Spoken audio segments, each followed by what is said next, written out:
Just a castaway.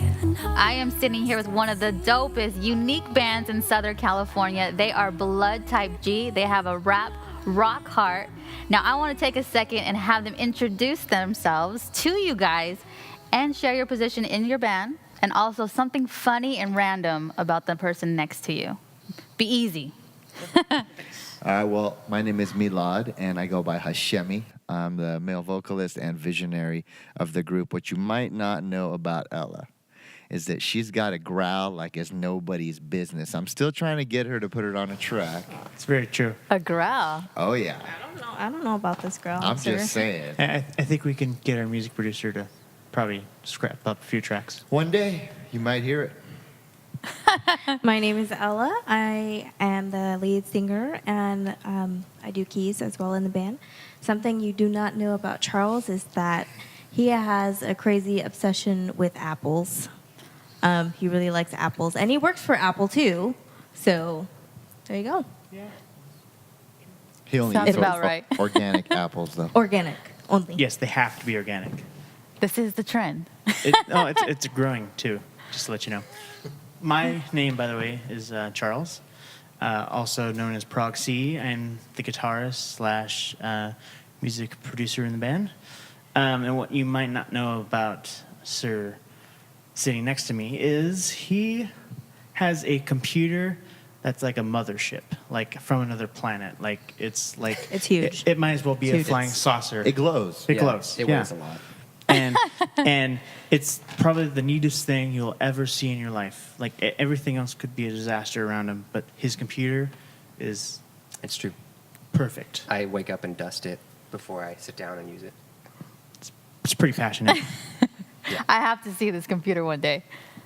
It's not Apple approved, so I'm still not okay with it. But at least I'll give him the props for how pretty it looks. And He doesn't let just anyone see his computer. I'm sorry. Oh, It's you got to true. be a VIP. Yeah, there's a list. There's a list. No, my name's Ethan. I play bass, and I write bass lines for the band, and I work with any of the live sound. So anything that we need help with, that's my job. oh yeah, And one thing funny about me, Lod, he actually plans out his outfits every morning, and sometimes he texts us pictures of them. Yeah. You Tell just got people put on the that, spot. dog.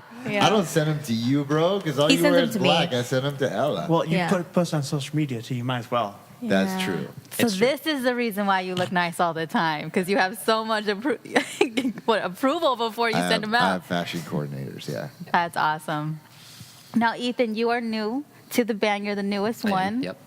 And also, you just recently got married, so congratulations. Yeah. Left Hand Thank you. Club. Yeah, the left Yeah. hand, and point out the black Yes, ring of club. Is that the thing? It's a very They're exclusive They're just thing. rubbing it I in. do over there, actually Ella. wear other colors. It's true. I do. Just not very often. But I like the whole black thing. I like it too. Now, you guys are all about creating an army, and I love this, the BTG Army. What is the BTG Army? The BTG Army is rebels with a cause. It started out as a concept for our fans to rally behind, essentially. So can anyone be in the Army? Well, you have to qualify. You have to qualify, okay. Yeah. And mainly it's that we want to be rebels with a cause. Actually, we never set out to be rebels with a cause. We were just passionate. And so sometimes we'd seem like we're being rebellious because we're passionate about a cause. And so depending on what that cause is, people view us as rebellious. And I know there's other people out there who feel the same way, that because they're passionate about something and other people don't necessarily agree with their passion, they look at them as being a rebel. Yeah.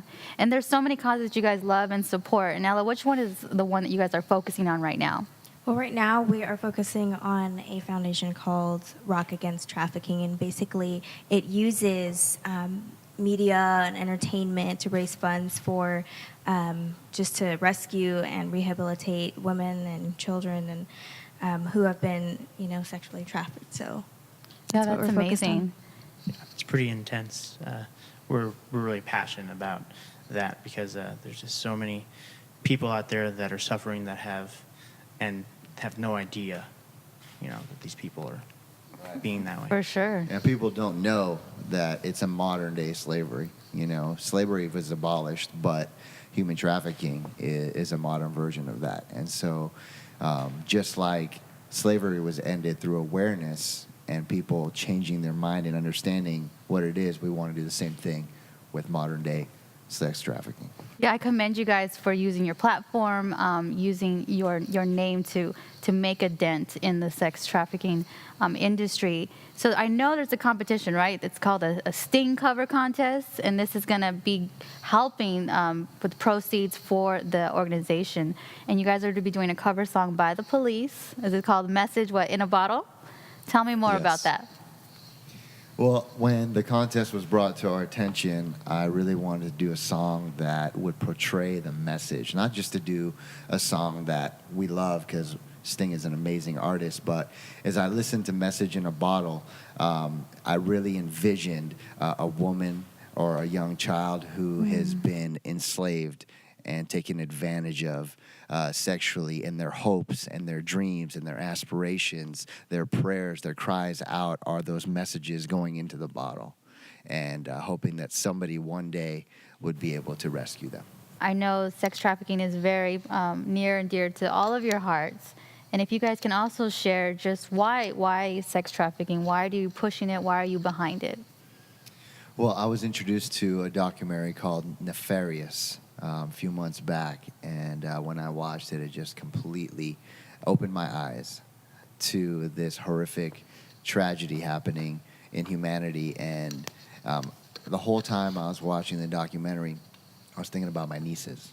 You know, I have a 3 and a 5-year-old niece, and I love them more than I could ever even put into words. They're so precious to me. I always thought it would be cool to have nephews, you know, and you want to have a son or whatever, but man, these little girls are phenomenal. And if someone tried to do something like that to them, I'd want to murder them. Like, I'd straight up want to kill them.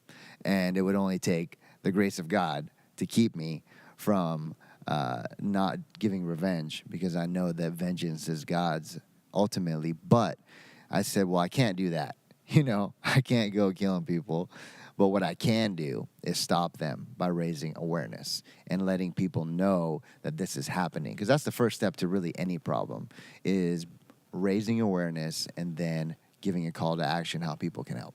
Yeah, and for me, it's just God's given me a heart for girls, specifically young girls. And, you know, I just noticed, like, you know, you may be walking by and you may not notice what other people are going through, but people are going through some really serious stuff. And as far as the, you know, trafficking is involved, like, people say, oh, it's their own fault, or they're doing it to themselves. They got themselves in that situation. Well, regardless if it's their fault or not, I want to raise awareness as well that there is a hope for these girls. There is a future, even for the men. I've seen stories exactly like on the documentary where guys, you know, lives have been completely changed around by the grace of God. So I just definitely want to raise awareness for that.